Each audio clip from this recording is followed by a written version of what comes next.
What's up, guys? Rudy here. I hope you're having a great weekend. Tonight, it's pretty late, but I decided I would do one of these because I feel like I should do them every weekend. I love these tier lists and talking about albums I've listened to and songs I enjoy with you guys. I hope that you like it too. I hope that you check them out. They're a lot of fun to do, and talking about music is really fun for me. So let's get into it. So tonight we're doing The Rise and Fall of Ziggy Stardust and the Spiders from Mars. We're just gonna call it Ziggy Stardust. It is a seminal rock and roll record, one of the great classic rock records. If you talk to anybody about classic rock and you mention Ziggy Stardust, it's up there. Most people who are into that kind of music know this record. They know what these songs are. It's very famous. For me, I kind of got into it as I want to say, young adult.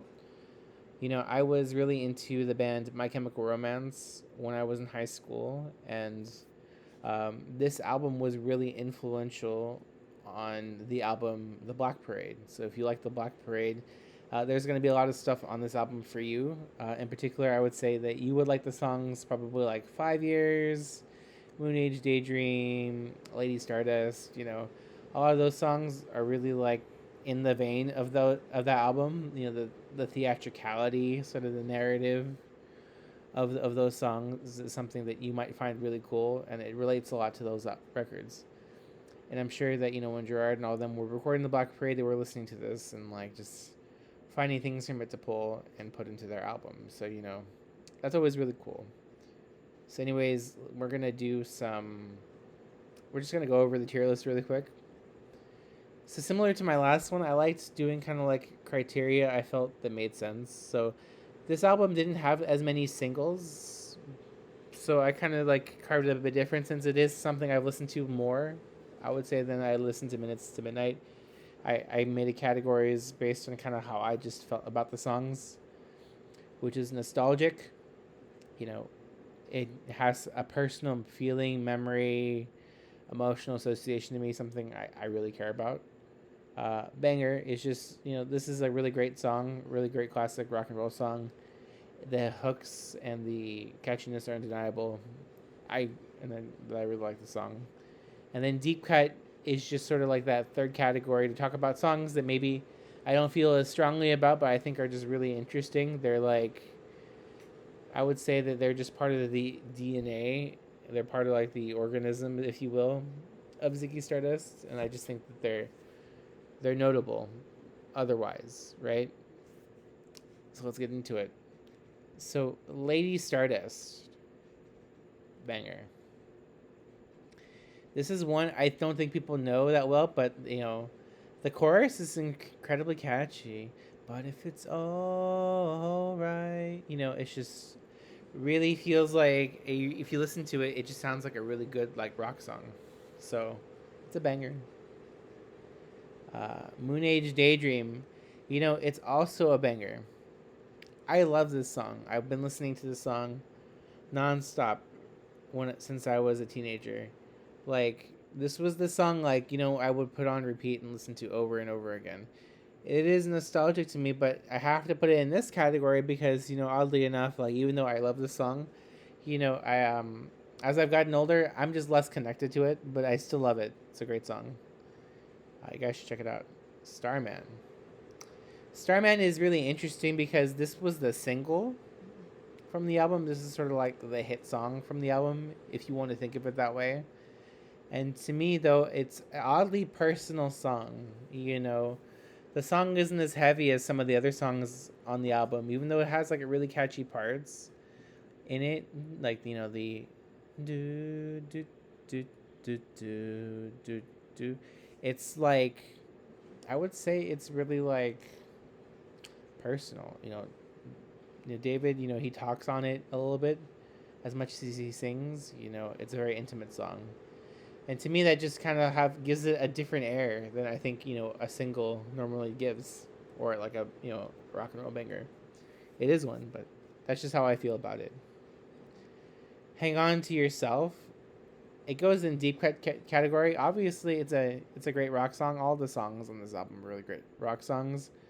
But to me, this is a song that I think really, like, if you're a fan of Ziggy Stardust or you really want more Bowie, this is the song for you. This is like a bit less notable, but it's like a really great song, really great content. It ain't easy. Actually, I think this one's a cover. If I'm not mistaken, it's a cover. And it was the only cover they did for this album. It's really good. It's a banger. Suffragette City, banger. Uh, this song in particular is really like important to kind of like the Ziggy Stardust narrative. Um, it's kind of like David Bowie's character, Ziggy kind of being really strung out and kind of like kind of over it and done. It's the same with Ziggy Stardust, but I'm gonna put that one in nostalgic. And so it's a good song. It actually has a lot of similarities in my mind to a song like "Back in the USSR" by the Beatles. It's a very similar vibe, the wham bam thank you man kind of thing. If you listen to both of those songs, you'll hear really clear influences that the Beatles had on Bowie during this record and on this song in particular. But it's a good song. I like it a lot. Rock and Roll Suicide. Nostalgic. This is the first song from the album I heard. I was really interested in it because of it has an orchestral ending that's very reminiscent of another Beatles song called "A Day in the Life," which is off of Sgt. Pepper. And I was just kind of interested in hearing that part of it and hearing this song. It has, even though this album was from the 70s, it definitely evokes a very 50s feel. Aspects of it and the art and stuff like that. It was kind of retro even for its time in that sense, the aesthetic. And it's a really cool song in that way, but I just love those lyrics, the talky style of it. It's a very intimate song to me in that sense, even though it's very theatrical too. Um, and I felt a connection to David in this music when I heard this song for the first time. So, like, it's a nostalgic song for me. Ziggy Stardust, I don't really need to overly explain it. If you guys know the story on the album and like, the album is supposed to be kind of like rock opera esque, this song basically tells you the story of why, it didn't work out for Ziggy Stardust, which is really, I think it's just a very nice thing to have because sometimes these kinds of albums, especially back in the day, they were very interpretive. They were not necessarily trying to tell a coherent, clear story. Um, and so a song like this was actually just very helpful for you as the listener to get a sense of, okay, this is what's happening. Like, it gives you a sense of narrative. And I just think that for me, that helped me, being a modern person trying to listen to an album and understand, just connect to it better. So I like Ziggy Stardust for that reason. It's also just a catchy song if you've never heard it. I would check it out. Um, Next one here is 5 Years. 5 Years is the opening song to the album. If you've ever, like, I was talking earlier about My Chem, if you know, like, The End and Dead, The End, and Dead from the beginning of the Black Parade, this song influences Dead in a very clear way, like, those major chords, kind of that talking, kind of like setting up the narrative in a way, or setting you up for the character. Um, those songs are reminiscent of each other, and I think it's a very like cool influence that Mike Hem decided to like pay homage to this song in that song. And so for me, it's hugely nostalgic for that reason. I'm actually gonna make a change, so I'm gonna put Any Easy and Deep Cut. It's a cover, but it's not a particularly well-known song. I know that this is just like a really good rock and roll song too, but it just doesn't like. I'm not as connected to it, and the same with Star. And if you guys really love these songs, you're right too. They're great songs, and I think that they're good songs too. Just not my favorite. Like I guess I just like these better. But I listen to the whole album whenever I listen to it now, so it's like I listen to all these songs. They're great songs, and they all have a place and they'll have meaning, So don't feel like I don't see that or I don't connect to that. I do. And then the last song I want to talk about here is Soul Love. So Soul Love actually comes on second. It's after 5 years, and then I love this song for a lot of reasons.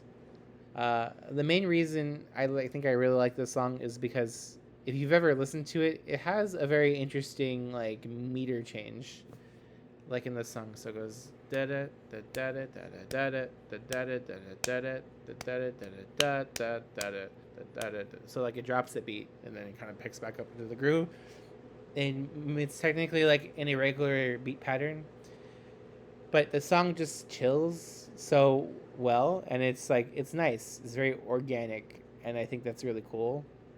But the other reason why I like talking about this song is because I've sang it, and I've sang it for people. So I have a bachelor's degree in music education from Cal State LA, and when I was there in my undergrad, I did sing a few times in a group called the Commercial Music Ensemble, one of the groups on campus, and it's like the rock group. I do like lots of rock music there. Um, I did like some James Brown, and then I did this song the second time I did it, which was the last time I got to do it, unfortunately. But I have no regrets. It was honestly a really cool like experience for me just to be in the band and to do this kind of music. And I got to chart this song, and we sang it at the concert. I was really hard at the time because I was going through a lot. I had just become a father, and I was trying to graduate, and like and I was working, so it was like I was really busy and I was really tired, and I was not 100%, but I gave my all, and they let me do this song, and I'm gonna go on and say that everyone that did this song with me, they worked super hard, and they made it so beautiful, and it was so fun to do, and I'm really grateful that I got to do that.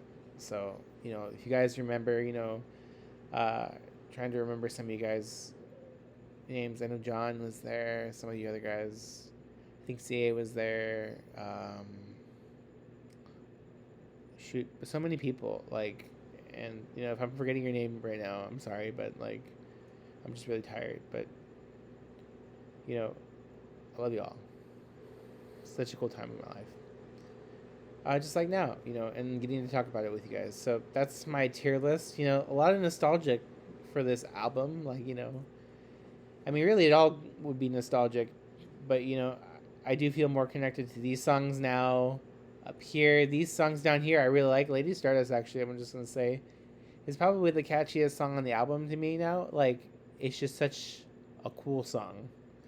But it's always subjective, guys. I am not the NLBL on things. This is just my thoughts and opinions on it. But what do you think? Do you like this style tier list? Do you think I should be more critical? What do you think? Do you like that I'm talking a bit more about it from a personal perspective, less so than like a musical one? What do you think? I do know a lot about music. I could be talking a bit more theoretically or stylistically, but I don't know that that's necessarily fun for everyone, and so I just want to give something to everybody. So let me know what you think. Anyways, I'm going to load this up and go to bed. You guys all have a good night. Take it easy. Bye.